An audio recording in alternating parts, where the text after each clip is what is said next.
Assalamualaikum dan salam sejahtera semua pelajar Sekolah Menengah Kebangsaan Taman Semarak Nilai. Apa khabar? Saya Cikgu Norizawati ataupun Cikgu Noris dari Unit Bimbingan dan Kaunseling akan cuba mengupas sedikit informasi untuk dikongsikan kepada anda semua pada hari ini. Hai anak-anak, adakah di kalangan anda semua yang kehilangan motivasi untuk belajar?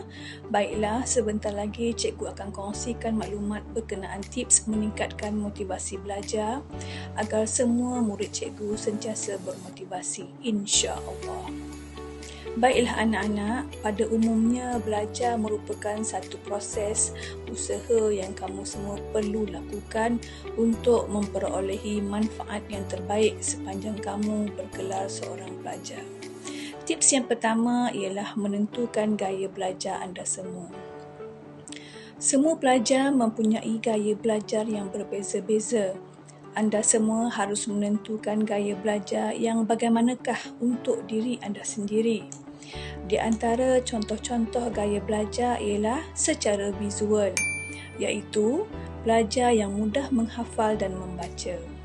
Aktiviti yang mereka suka ialah menonton bahan pembelajaran, menghafal melalui peta minda dan menulis serta menghafal dari perkataan-perkataan yang berwarna. Manakala jenis pelajar auditori, pelajar yang mudah mendengar dan berbincang dengan guru semasa belajar, aktiviti yang mereka suka ialah semasa belajar mereka suka berbincang, mendengar penjelasan guru dan membaca secara bersuara. Manakala bagi pelajar kinestetik ialah pelajar yang mudah belajar dengan pergerakan dan mempraktikkannya. Aktiviti yang boleh menyokong aktiviti pembelajaran mereka ialah belajar sambil bergerak atau berjalan dan melakukan pergerakan dari teori yang mereka pelajari. Dengan mengetahui gaya belajar anda akan lebih mudah menyesuaikan diri dan konsisten dalam belajar. Tips yang kedua dalam meningkatkan motivasi belajar ialah membina jadual belajar. Apabila anda membina jadual belajar, anda akan dapat melihat dengan lebih jelas waktu anda belajar yang sebenar. Melalui program Golden Holidays, pihak sekolah telah membekalkan satu jadual yang sistematik dalam masa 24 jam. Oleh yang demikian, bolehlah anda semua menjadikan jadual berkenaan sebagai salah satu panduan atau rujukan sepanjang cuti ini. Jadual ini sangat berguna dalam mengatur waktu belajar anda. Hanya dengan membina jadual belajar, masa belajar akan dapat menjadi lebih efektif dan juga efisien. Tips meningkatkan motivasi belajar yang seterusnya ialah anda semua harus menghindari apa-apa saja yang mengganggu anda untuk belajar. Anda semua harus mengatur waktu belajar.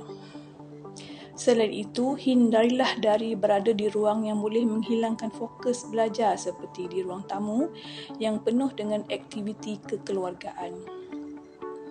Belajarlah di ruang belajar yang sebenar yang dapat menghindarkan anda dari sebarang gangguan. Dengan cara ini, anda dapat menyediakan diri anda dalam suasana belajar yang lebih baik dan dapat meningkatkan motivasi anda semua untuk belajar. Baiklah, cikgu memohon mengundur diri dahulu pada slot motivasi Golden Holidays kali ini.